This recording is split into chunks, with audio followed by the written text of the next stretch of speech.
Do you swear that the testimony you will give before this committee will be the truth, the whole truth, and nothing but the truth, so help you God? Governor Noem, you are now recognized for your opening statement. Well, thank you, and good morning, Chairman Paul, Ranking Member Peters, and the distinguished members of this committee. I'm honored to appear before all of you today as the nominee for the Secretary of Homeland Security.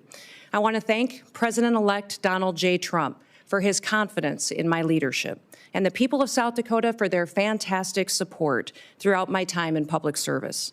I would also like to express my sincere gratitude to Senator Cramer. He has been an invaluable resource to me throughout this process and given me much wisdom as well as insight into the thoughts and the procedures of the Senate and this body. And I'd also like to express my gratitude to Senator Thune, the majority leader of this esteemed body. He's been an advisor to me for many years as well as a friend.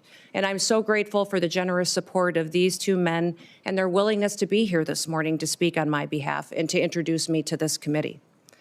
Now, I'm a wife and a mother and a grandmother, a farmer, rancher, business person. I've served in our state legislature, in Congress for 8 years, and also a governor. I've spent my entire life in rural America. I understand what it means to work hard every single day and to build a better future for your kids and for all of our communities.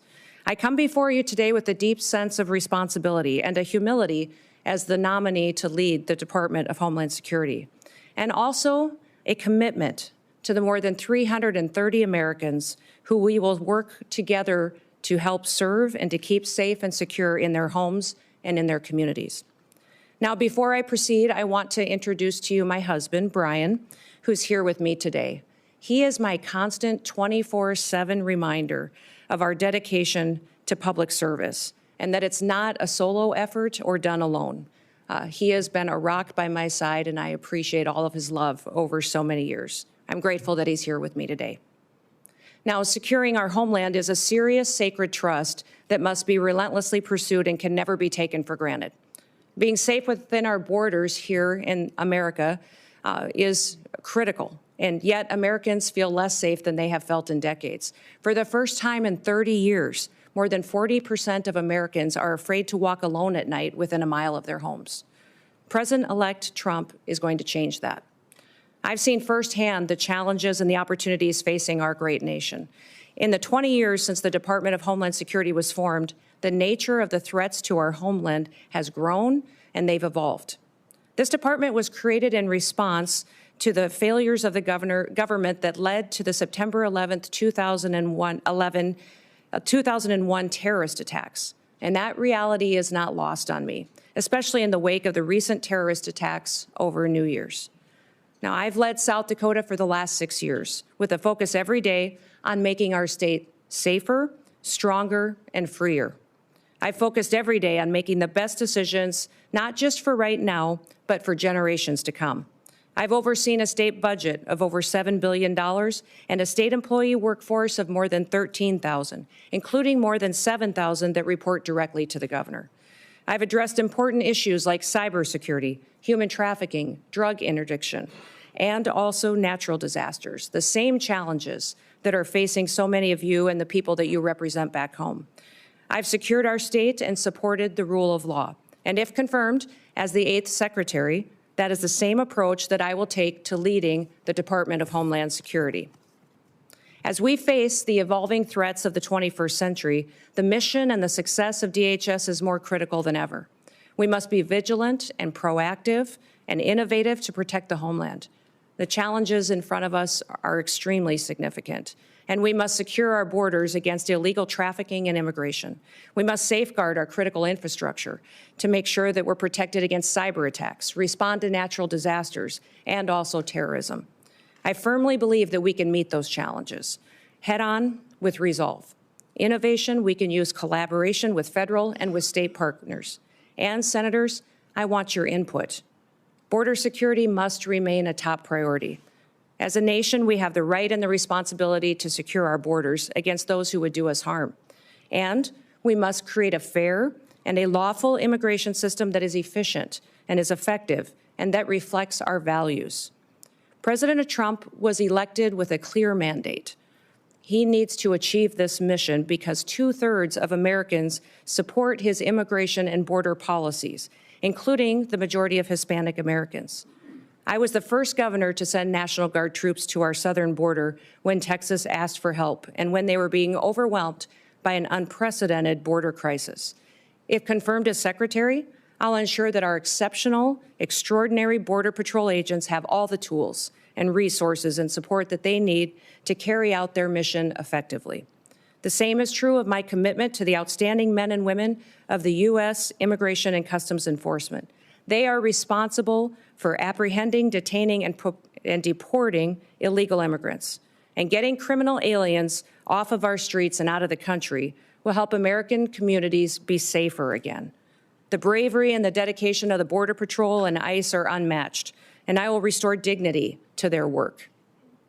The rising threat of cyber attacks also demands our utmost attention, and our critical infrastructure, from energy grids to financial institutions, is under constant attack by foreign adversaries and criminal actors. As Secretary, I will prioritize a comprehensive, whole-of-government approach to cybersecurity. In fact, in the coming days, we have to plan bigger and think faster and smarter. I fully acknowledge that people in Washington, D.C. do not have all of the answers, and therefore I will leverage private-public partnerships. I'll advance cutting-edge, state-of-the-art technologies to protect our nation's digital landscape. And I will have a proven track record of doing this in South Dakota to back me up. I've helped make Dakota State University a global leader in cybersecurity education because we recognize the need to address this emerging threat. And I will take a proactive approach if given the opportunity to serve as Secretary. Now, President-elect Trump has been a tremendous friend to law enforcement over the years, and I will do the same in my role as Secretary. As Governor, I've worked closely with law enforcement to make South Dakota safer. I've overseen hundreds of state troopers in the South Dakota Highway Patrol, and on several occasions, I've convened groups of law enforcement from across our state to address policies that will make our people safer. In fact, while some in this country were attacking law enforcement and defunding them, we took the opposite approach in South Dakota. We recruited law enforcement officers to move to South Dakota, a state that respects their service and their sacrifice. And we revamped our law enforcement training to provide the first ever state-led, tribal-focused law enforcement training academy. I'm very proud of the work that we've done in cooperation with our tribes to help make their communities more safe.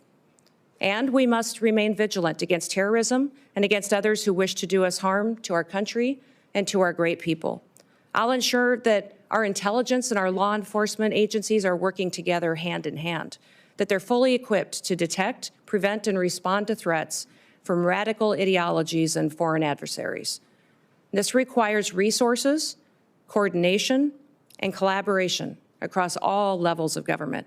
And once again, I will seek your wisdom and I will seek your input into the months ahead. For the sake of the people that we both represent, we have to get this right. Now, I recognize that Homeland Security isn't just about prevention, but it's also about resilience.